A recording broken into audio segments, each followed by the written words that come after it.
চাওঁতে 5 বছৰ সম্পূৰ্ণ হৈ গ'ল খুব ভাল বৰ্তমানৰ মুখ্যমন্ত্ৰী ডক্টৰ হিমন্ত বিশ্ব শৰ্মাৰ দিনত আমি MLA হৈছোঁ সমষ্টিত বহুত কাম কৰিলোঁ ৰুলিং পাৰ্টিৰ বিধায়ক হিচাপে এই সুযোগটো আমি পাইছোঁ তেখেতে সমষ্টিত আমাক বহুত ধৰণৰ ৰাস্তা দিলে দলং দিলে স্কুল বিল্ডিং দিলে মুঠতে ক'বলৈ গ'লে আগত কি আছিল নাজানো কিন্তু তেখেতৰ দিনত আমি যথেষ্ট বিধায়কসকলে সন্তুষ্ট নিজৰ সমষ্টিত যথেষ্ট কাম কৰিবলৈ সুবিধা আমি পাই কাম কৰিবলগীয়াটো বহুত থাকে কাৰণ ডাঙৰ এটা সমষ্টি ভৌগোলিকভাৱে ডাঙৰ সমষ্টিবিলাক গতিকে 5 বছৰ যথেষ্ট নহয় কিন্তু যিটো কাম আগতীয়াকৈ কৰিব লাগে প্ৰায়ৰিটি বেচিছত এই কামবিলাক যথেষ্ট কৰা হ'ল গতিকে মই ভাবোঁ যথেষ্ট আমি 5 বছৰত কাম কৰিলোঁ বিশেষকৈ শিক্ষাৰ ক্ষেত্ৰত এডুকেশ্যন ইজ মেইন সেইকাৰণে শিক্ষাৰ ক্ষেত্ৰত যথেষ্ট মোৰ সমষ্টিত আগবাঢ়িলে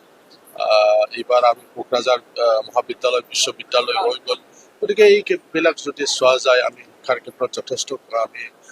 মোৰ সমষ্টিত কাম হৈ গৈছে ৰাস্তা ঘাট অসমমালাৰ প্ৰত্যেক বছৰ মই পাই আছিলোঁ অসমমালা মুখ্যমন্ত্ৰী পক্ষী পথ নিৰ্মাণ দলং ইত্যাদি